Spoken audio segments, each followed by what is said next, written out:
Glad you enjoyed it. Thank you all for coming too as well. Thank you. Any questions? Introduction? Story about it? Yesterday, the panel, the audience, whether it was YouTube videos, transition to animation. Absolutely. Yeah, it was easier for me to manage it because the animation made it seem less stressful, more playful for me, and less scary to go back. You know, it's interesting because like animation, like anybody that hasn't worked in animation knows that animation is animals on its own, right? It's not just taking a camera, point and shoot, get a story, put it together. There's the whole coordination behind the scenes. And one thing, working with Brody, our sound guy, you got to create an atmosphere behind it. Like there's all the layers of sound that you have to put into it to create that feeling like you're really in a room. And so I think, you know, masking the story and helping deal with that, but also turn it to our benefit too, is a huge learning experience for everybody. Foundation and for filmmakers.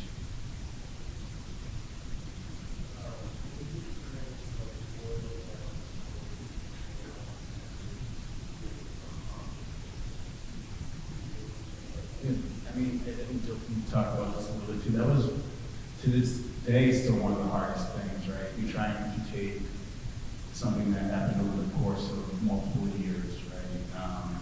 That was very intricate from a medical standpoint. That was a huge time in the Fearons family's lives. And you're trying to boil that down to a 15-minute film that is easily digestible to anybody who is kind of stumbling upon the story for the first time. And so I think, you know, Jill talked about this, there was always a balance of trying to achieve the goal of putting together a cohesive film while, again, you know, really boiling down the story to its most basic points. And sometimes I think some things, you know, you had to leave some things on the cutting room floor, some parts of the story, and you had to kind of blend some stuff together in order to kind of make it cohesive. And I think, you know, that's a struggle. So Jill, do you want to talk about that? Well, Jack had been sick for so many years, but that last year was really, really difficult, and we spent an enormous amount of time actually in the hospital and on life support and stuff, and I was afraid to go back with the movie to that awful time for my family. And so trying to put it all in a 15-minute film was absolutely, I thought, impossible. But Alex did a brilliant job, and his team did a brilliant job of really doing that for us. We haven't watched it in a couple of months. You know, what do you guys think? What was it like watching that again, especially now you're here, but like removing something that, like, I would watch that actually.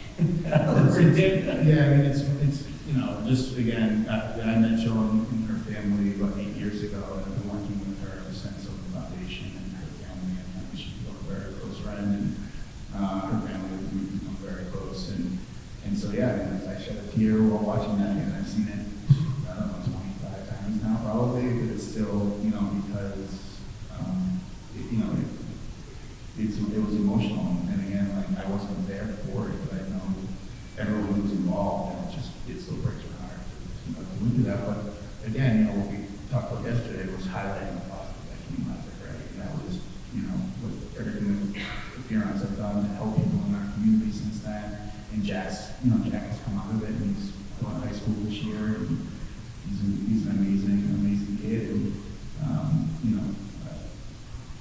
I think the hardest part for me is, yes, watching what Jack went through, but today, the hardest part of the movie for me is knowing there were a lot of kids and families that I met through their journey that didn't make it, and that they weren't lucky to walk their children out the way that I was.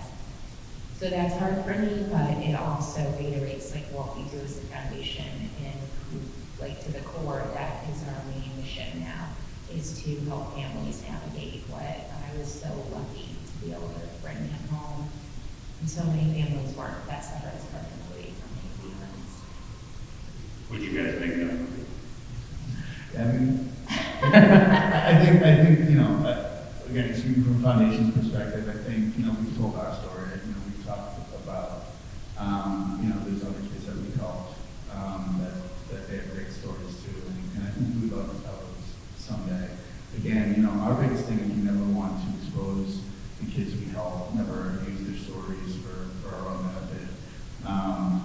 And so, you know, this project was kind of a new way to kind of tell stories without focusing on the negative, without trying to, you know, pull on people's heartstrings based off of like, the negatives that happen, but really focus on the positives that come out of it. And I think, you know, for all the kids that we help, there's a superpower that I'm sure if we were to, you know, start having conversations and start trying to put together a series of films like this, I'm sure we could find a lot of kids who went through really difficult situations and came out of it with a silver lining, like Jack who was playing the piano. So we'd love to do more.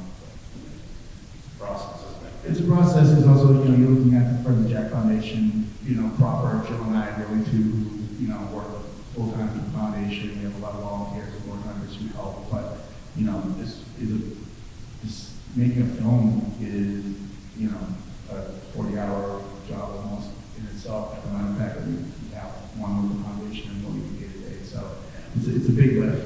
But one, if we have the right story to tell and, you know, the backing for it, we certainly want to do it. I would encourage more nonprofits to take what Alex has done and his team, and absolutely I would recommend Alex and his team for anybody, but I think more nonprofits, this is a brilliant way to let her story be told. Like Peter has said, for us, exposing kids is absolutely off the table for us. So I think this is a great way to really get your story out, and not just for viewing, but for your donors to see, to be reminded what they're actually donating to and what they're giving back to. I think that is really important.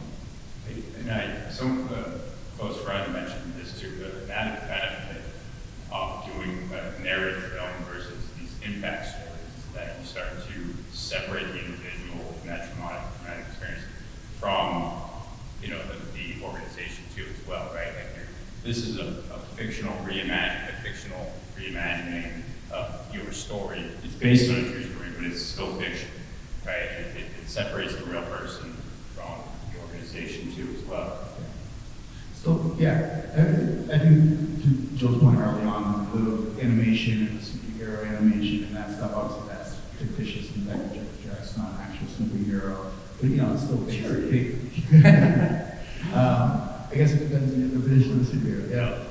But it, you know, it's still based on, you know, 99% of the truth of what you went through. So I think it's, you know, it gives that little bit of a buffer. But the person, if you're making a film like this and it's about your life, you got to be ready that this is going to have an emotional impact, regardless of the media you use.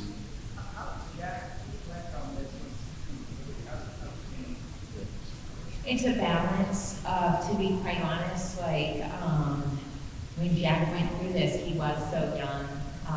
He is one of 6 kids. So, like, I balanced a lot of different emotions during this time. My 4 youngest have grown up with this, whereas my 2 older were older during it. So for Jack, it's his life. But over the years, what's become the foundation now is I actually have a lot of people who will say to me, is Jack a real boy? Like, and that is exactly what I want. I want the foundation to be about who we are today, not about like, you know, what we went through as a family. But I would say Jack is this unbelievable, incredibly strong little person now because of what he's been through. And he's going off to high school and has this incredible life ahead of him now. And he's doing incredible things with the legacy of the foundation that he will always be part of. Sooner you're gonna have that nice, he's gonna have his own Lois Lane coming out too as well, Jill. Yeah. Anyone have any last questions? Using the animation is awesome, but was that originally part of the plan? Was that something you added afterwards, or how did you come about deciding that? I'm sorry, can you use it? So initially, this was just be a 5-minute impact film that we wanted to show at our year annual gala that we do, just to remind people of our origin. And that's all it was supposed to be, just interview a couple people with some B-roll. And it was, as we started talking about the story, it was Alex's idea to say, well, you can't go back, obviously, in time and reshoot these really sensitive things that happen in terms of the hospital. In the film, they shoot in a hospital. So what's an alternative to that? And that was kind of animation.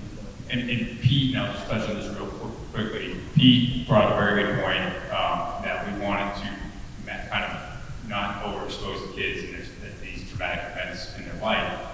And I saw what the filmmakers who did Batman and Bill, the documentary on Bill Finger, how they blended this live action animated film with this comic book style. And I was so inspired by how they did that, especially with some of the traumatic moments in Bill Finger's life, who, he ultimately can get to see his name on Batman. I was enthralled by how they blended that, and I was like, we can do that in this film. Thank you so much. Thank you guys.